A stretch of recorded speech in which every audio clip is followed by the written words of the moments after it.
Welcome to the SABC Digital News Science Wrap. Coming up, Science Alight is the theme of this year's SA's National Science Festival in celebration of the United Nations International Year of Light. And 3 orphaned lion cubs survived the odds.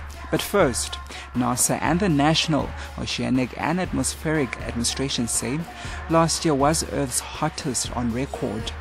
Their evidence shows disruption of the climate by burning fossil fuels that release greenhouse gases into the air.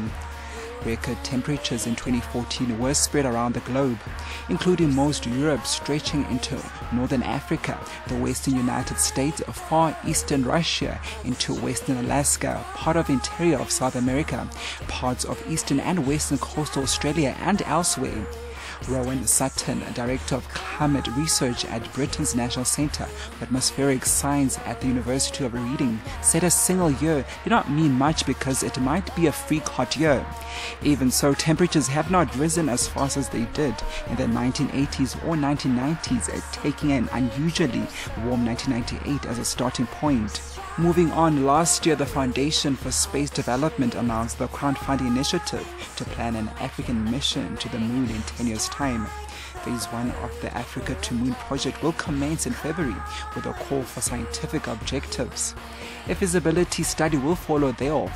The next thing you need is a rocket to get that payload into space, eventually to get it to the moon. Speaking to SABC Digital News, project administrator and the foundation CEO Jonathan Waldman says all of the skills and technology, facilities and laboratories are already in place across Africa to build the payload. Back on the ground, Science Alight is the theme for this year's Sci-Fest Africa. The event will be held in Grahamstown, Eastern Cape from March 18 to 24, where top scientists from NASA will discuss the agency's innovative plans for a new era of space exploration.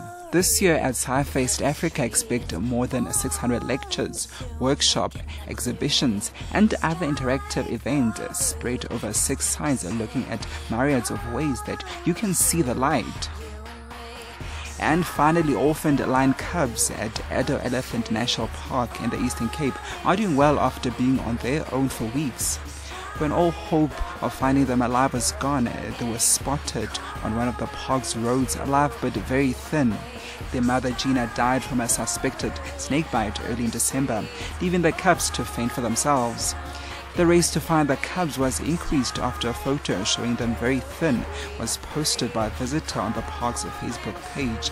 The 3 cubs are now kept in a boma and a process will be followed for them to eventually hunt for themselves.